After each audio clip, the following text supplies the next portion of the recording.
Labas sa confession room, pinuntahan ni Vivery ang kaibigang si Marco. Uy, nangyari sa'yo? Uy, ba't ka ganyan?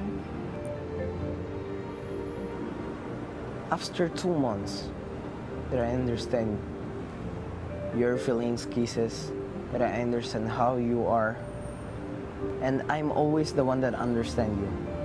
I'm asking you one thing, but why you cannot do it? Why you cannot accept me for who am I?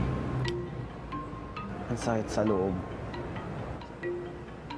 Nasaktan pa ako dun sa sinabi ni Ate Mai kasi after the all things that I did for them, the whole love that I give to them, the whole time that I give for them, pagkatapos sasabihin ka ng you don't care about us. Ikaw, tanong ng saan ba kayo sa pwesto sa puso ko? Pero ang tatanungin dapat din nila saan ba ako para sa kanila? Lahat ng mga ginawa ko, saan ba? Nakalimutan na ba? Sabi ko si Marco. I think it's time to talk. Hindi, magsasorry lang ako na kasi ang sensitive ko minsan.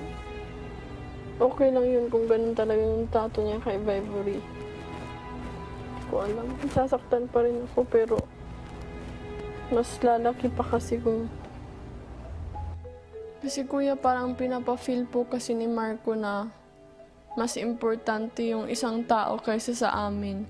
Alam na namin na may pinapahalagahan siyang isang tao, pero hindi niya naman po kailangan kuya na isabi pa sa amin harap-harapan yun kasi masakit po.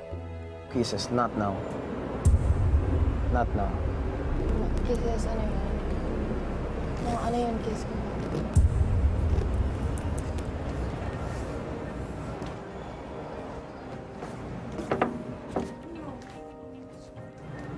Nasasaktan din po ako kasi indirectly part of the misunderstanding, like one of the reason kung bakit hindi na ganun gaano ka-close si Marco sa ibang girls. Ano? Sis! Andrea, sabi ko na talaga. Ayoko talaga yan mangyari, ganyan ba? Ano, bakit? Honestly, hindi ko po nakita na nagbago po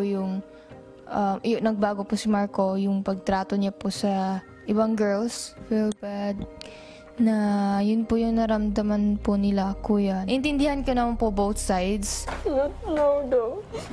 Ano ang sabi? Not now. Galit siya. Oh, grabe.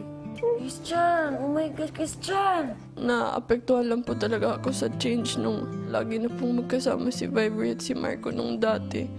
Kasi ever since po nun, hindi na po kami masyado close. Yun lang naman, kuya.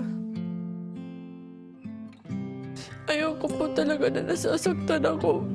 Pero kasi kahit kalimutan ko, nasasaktan pa rin ako. Nasabi ko yun. And I'm really sorry. Kasi in return, nasaktan ko pa si Marco and si Vivery. So I just wanna forget it kasi ayoko na kuya na nakakasakit ng tao.